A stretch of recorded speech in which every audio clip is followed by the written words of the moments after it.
Thanks for tuning in to You See Me, focusing on the battle of self-love, acceptance, abuse, spirituality, and much more. Your host, Tina Wynn, will be sharing various ways and strategies that she used to overcome grief, addiction, and depression. You See Me is a self-expressed term Tina uses as a way of making people see the real you. For people to see you, you must first see yourself. Hi guys, welcome back to another episode of You See Me. I am your host, Tina Wynn. Thank you guys for joining me. I have been seeing y'all have been seeing me. Continue to come see me at Tina Wynn on Facebook, Instagram, and the rest of my social platforms. Anyway, I'm going to jump right in. I have someone on Quita's couch today, and I would like to take the moment to introduce her.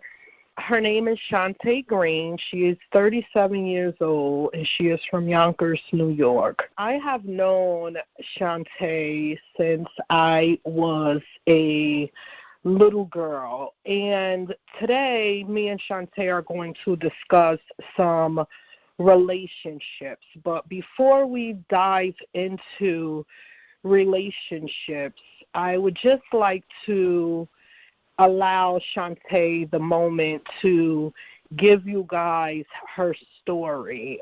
She has a very powerful testimony similar to my own. And without any other second ado, let me introduce you guys to Shantae. Welcome, Shantae. Good morning, everyone. Good morning, Tina. Good morning. So, as I indicated to my audience, that relationships are funny the way they form.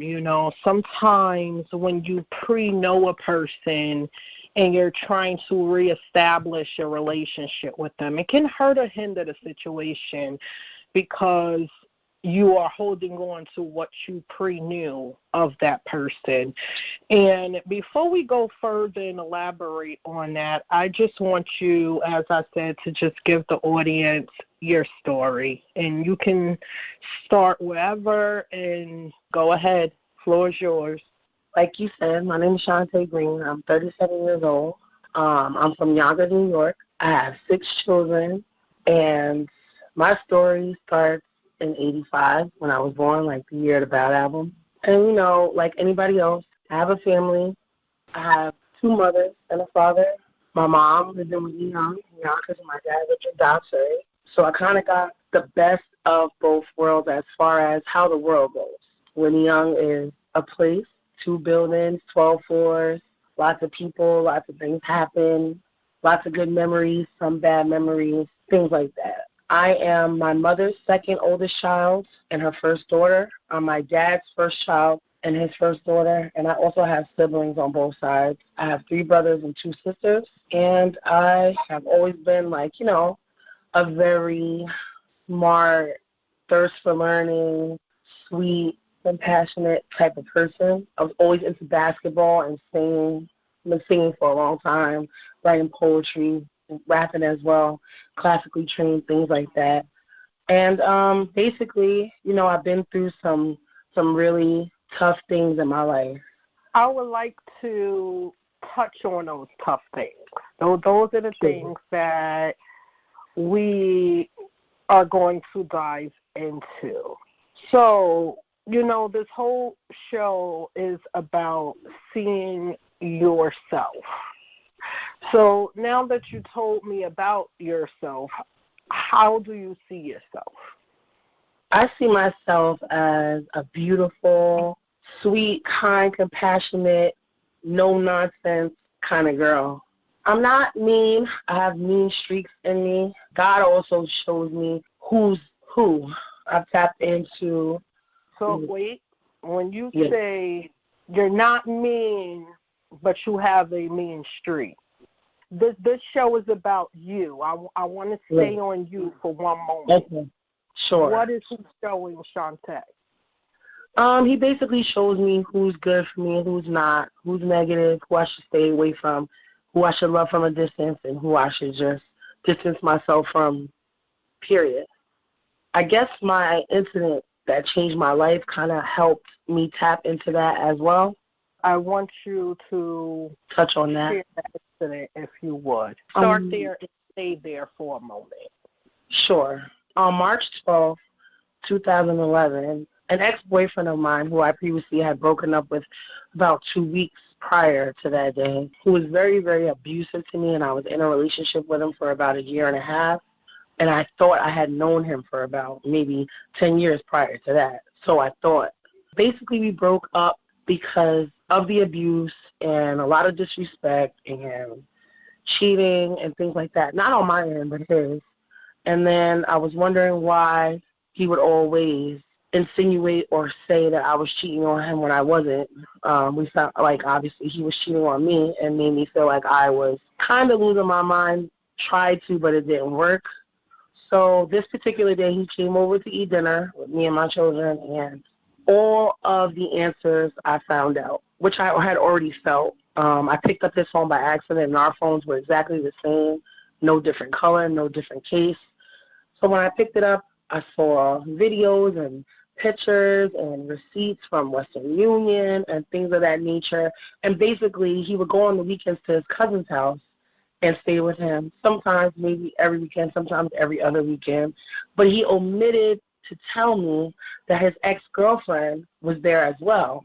So that's when I said, I'm still being nice to you. I'm extending my home and my food and my children to you, and you're stabbing me in the back. Like, you have to go. Now we can't even be friends. Like, this is the ultimate. Like, he was living in my home with me and my children, and it was just like the audacity. So anyway, he decided to say, well, basically, if I wanted him to get out, I would have to remove him myself. Now, I was used to fighting and controlling certain situations as far as, like, when he would when he would feel the need to hit me. And my brothers and my father and my martial arts that I had learned at school 12, you're not going to get me down easy. So I fought. It wasn't until I went through my bedroom wall that I realized, oh, no, you're going to have to fight harder because he's serious. So in my mind, the whole thing was to get away from my bedroom and my daughter and my son's bedroom and at least go to the kitchen where there was a door, and the kitchen was right next to the front door as well. As I got to the kitchen, he threw me against that wall. Now, the wall in my kitchen, in my bedroom, was very small, like very hollow. It was actually, they made a wall in between my room and my daughter's room to separate it, and then there was a door, an opening there. So I said, that wall hurt, period. Like, I almost, was knocked out silly, but there was a cast iron skillet right next to my stove where he would put me through the door, and that helped me to hit him and get him out. Once I got him out, I called the police. I pressed charges. They came, they did their report, and of course he wasn't there at the time, and then I went about my day. I just, comforted my children, took them to the park, did our regular routine. I thought it was over. I thought because I had, took the precautions to protect me and my children by pressing charges, I thought, Shantae, you did what you had to do to protect yourself and your baby. To the near-death experience. Okay, basically later on that evening, after dinner, after I given my children their bath, my son was already sleeping because at the time my son was 11 months. My daughter was my daughter was 2. She had just turned 2 the month prior in February. So he usually would go to sleep first. He went to sleep, and then she was on her way to sleep. She was watching Dora. So I said, all right, this is the perfect time to take my garbage out because we didn't have to leave. You don't have to leave my building to take the garbage out. All you had to do was go to the basement on the elevator and come back up. Right before the elevator, there was a set of double doors. Before I got to the double doors, I felt wind going past me. Before I could look up, I heard his voice already. It was him. So he must have been in between the 3rd and the 4th floor. I lived on the 3rd floor. So he must have been somewhere in between that or at the 4th, whatever. He came to me and I dropped my garbage. I went back inside because it just didn't feel right, I went back inside. And I said, you need to leave. There's nothing to discuss. I don't want to talk to you anymore. We've already broken up. So what is it more that you want to talk about? Because you already just beat me up. So what else more is there? He said, I just want to talk to you. So he went in the kitchen. I go to the bathroom to wash my hands because, like I said, I had garbage in my hands. It was tied up, but it was still garbage. So I went to wash my hands. I never made it to the sink. I felt these blows to the side, to my back. And it wasn't regular blows, but it wasn't until about the third blow that I realized my whole breath went with it. So when I turned around to try to defend myself, I saw a knife. Then I saw another knife. All I know is that I was kicking, screaming, punching, doing whatever I could to, number one, at least remove one of the knives, if not two, and three, so my kids didn't hear what was going on, which was impossible. I kicked the door closed because that was the first thing on my mind. If I'm going to die or if I'm going to fight, I don't want my kids to see it. It's bad enough they're going to hear it. Before I knew it, I was in a state of my body doing whatever your body needs to do at that time when you're going through the adrenaline and things like that. He left. He ran out. I was struggling to get out, but I was still on my feet. In my mind, there's blood all over the place. I got to get somebody to get to my son and my daughter. During the weekend, my building, a lot of our neighbors would have parties or family gatherings of that, whatever. I heard music, so in my mind, I'm just going to follow this music until I get to somebody. So I walked down the steps. I made it to the second floor, and there was a friend of mine who was also friends with my mom before I was born, who was there with her family and some of my other neighbors. Everybody just stopped screaming, calling 911, praying. And when I made it, I just fell because I had literally no energy in me. But what I didn't know, what was unbeknownst to me, is that the knife was still in my right breast. I had no clue. So when I made it to Miss Kim, she said, Shantae, oh, my God. There was already people on their way to my apartment. People were already calling 911. And she said, Shantae, my Lord Jesus, who did this to you? And I said, I'm tired. I'm tired, Miss Kim. I'm tired. She said, no, you're not. Stay with me. She starts hitting me on my face, slightly, just to keep me, enough to just keep my eyes open. And the police and everybody were on their way. I was going in and out of consciousness, and she was asking me, my mom's number, because my mother lived about two and a half blocks from where I live, so it wasn't that far. So I was able to, in and out of it, give her my mom's number, and somebody else called her. I started hearing sirens rather quickly. Unbeknownst to me, someone else had called the police before I made it to my neighbor. She said she had heard some screaming that she never heard before, only in scary movies. So the next time I opened my eyes, it was an officer there. And he said, excuse me, ma'am, can you hear me? Can you hear me? What's your name? And I'm going in and out, and I'm saying, Shantae Green, and I'm so tired because I'm losing so much blood at the time. I'm laying in my own blood. He said, well, can you tell us who did this to you? And I said, my ex-boyfriend. He said, all right, man, we have help on the way getting ready to unload and get into the elevator to get to you. Could you tell me his name, please? And I said, Jamarlee Stewart, kind of in a slumber but still awake. And he said, just stay with me. Just stay with me. He had the eyes, the light in my eyes, and somebody was holding one hand, and I believe he was holding the other. And the next time I woke up, I was getting put onto the stretcher. And because there was so much blood and things were going on, they cut my clothes. They cut my clothes and then wrapped me in sheets and brought me downstairs. All I hear is people screaming, crying in Spanish and English. People dropping down. Next thing I know, as I'm entering the ambulance, I hear my mother and my sister screaming like that's my daughter, banging on the door. I have to get in there, and the paramedic was like, "Ma'am, I'm sorry." And I don't mean to interrupt you, but I'm sitting here chill-filled, because a lot of times we don't realize the roles that we play in certain relationships. In that moment that you laid, hearing your mother screaming, covered in this blood, your children left, you not knowing where they're at. I know the role that you played never even crossed your mind. No, not at all. After months, of fighting for your life, because, you guys, I'm going to fill you guys in on the blanks. It took Shantae some months in the hospital to fully recover from these stabbings, and it changed her life. It forever changed her life.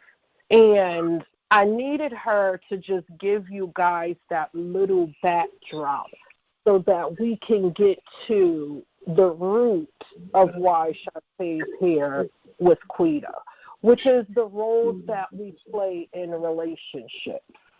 See, because it's easy for us to get to the point where we say, okay, I had enough. Okay, this can no longer happen in my life. This person can no longer be in my life. And, I wanted her to share this because a lot of times it takes us near-death experiences for us to see us, for us to see who we truly are as people, the role that we play in other people's lives, the impact that we have on other people's lives. See, because we bring us into every situation.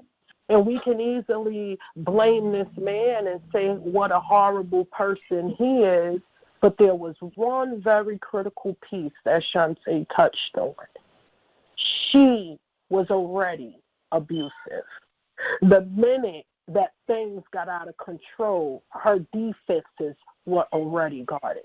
See, we have to learn to take ownership of the parts that we play in situations. We have to take ourselves everywhere. Otherwise, you know what they say? Hurt people hurt people. The abused becomes the abuser. Me and Shantae, we share a common interest, and that is that we are both survivors of abuse. And I chose her to be here with Quita because I want to talk to you guys about relationships. It's funny how God will use people and use situations to reunite you with a person. When a person is meant to be in your life, a person is for you, they are for you. Yes, Me and started out as kids having a great relationship, but of course the turns and changes of life brought that apart in us, our personalities, because you see me and I saw her and she saw me. And Quita was a piece of work, guys. Quita ain't always get along with everybody because Quita is who Quita is. But there was always something about Shantae. No matter what, anytime we saw each other in passing, our spirits met each other. Either she was shouting me a scripture or I was shouting her one back. And when God has someone ordained to be in your life, to be there for you, to minister to you, to pour into you, I was going through one of my weakest moments because, Quita has had plenty of these moments. And I came across something from Shantae and I called her. And who would have knew that in that moment she was going through something? It was a spiritual dimension which led us to this phone call. And a lot of times we hold on to relationships because of the time spent with a person. We never actually take time to evaluate if we're gaining from this relationship or if we're losing from this relationship. I don't want you to tell my audience. I want you to summarize for them what you have gained in that experience. Because we can focus on the loss, but the purpose of seeing yourself is seeing your losses and transforming them to gains. So what do you feel Shantae gained? How did that help you see Shantae? I feel like I've gained so many things from that experience. I gained knowledge, I've gained awareness, I've gained courage, I've gained a spiritual relationship with God and myself. I've gained a better understanding of how the world works and to see the world for exactly what it is. You can look at it like my favorite artist looked at it, like all his life. Like, like Michael Jackson always says, a better place for you and me. Like, the world, we got to heal the world and things like that. And that's a very important message that I feel like a lot of people just sang the lyrics to but didn't actually do what the song was saying to do. Being that I was the first in my family for certain things, like the first girl, my dad's first child, or the first granddaughter, things like that, I didn't really hear the word no often. And when I did, it sounded like a foreign language. I learned how to not be so selfish and learn how to be selfless. I've also learned that it's better to be grateful for what you do have versus dwelling on what you don't have, because God's always going to provide what you need. I went through a journey of, obviously having mental illnesses, which I had some prior to that, but I didn't know because I was so intelligent and didn't really lose my anger that much. I did, but not as much as after this. How do you think, because, anger is something that Tina stays away from. Tina stays, Quita will get angry very quick, but we all know anger is what? Anger is the cousin to danger, is one letter short. It is very dangerous when we allow our emotions to take over. Mm-hmm. You are when you can't think. How do you think every smart fighter outweighs their opponent? They try to mind control them. When you can control the way your opponent thinks, you can easily defeat your opponent. Seeing yourself has to deal with layers. It is very hard sometimes for us to see through the layers of the roles that we play, of how we affect people's lives. We are easily influenced by, this person rubbed me the wrong way, and this person did this to hurt my feelings. But how are we rubbing people? How are we hurting people's feelings? How has that past relationship helped your present relationship? Well, I feel like that relationship has helped and hindered me. It's helped me because I know the certain signs and things to look for when things aren't right or a person isn't really right. I also pay attention to like red flags and things like that of that nature. So if I see any signs of aggression as far as how you conduct yourself when you're angry, because anger is a natural human emotion that everybody feels. It's not like no one feels angry or ever feels anger. It's what you do with that anger and what you do to release it. And a lot of people in the world give others displaced anger, giving them the hurt. Wait, because we have to stay on self. What is Shantae giving other people? Today, I'm trying to give other people the better version of myself. I'm trying to be understanding and, giving, but to a certain extent. Everything has boundaries. Okay, stop right there. Mm-hmm. We have to stop, you guys, because Shantae touched on my next topic, boundaries. Boundaries.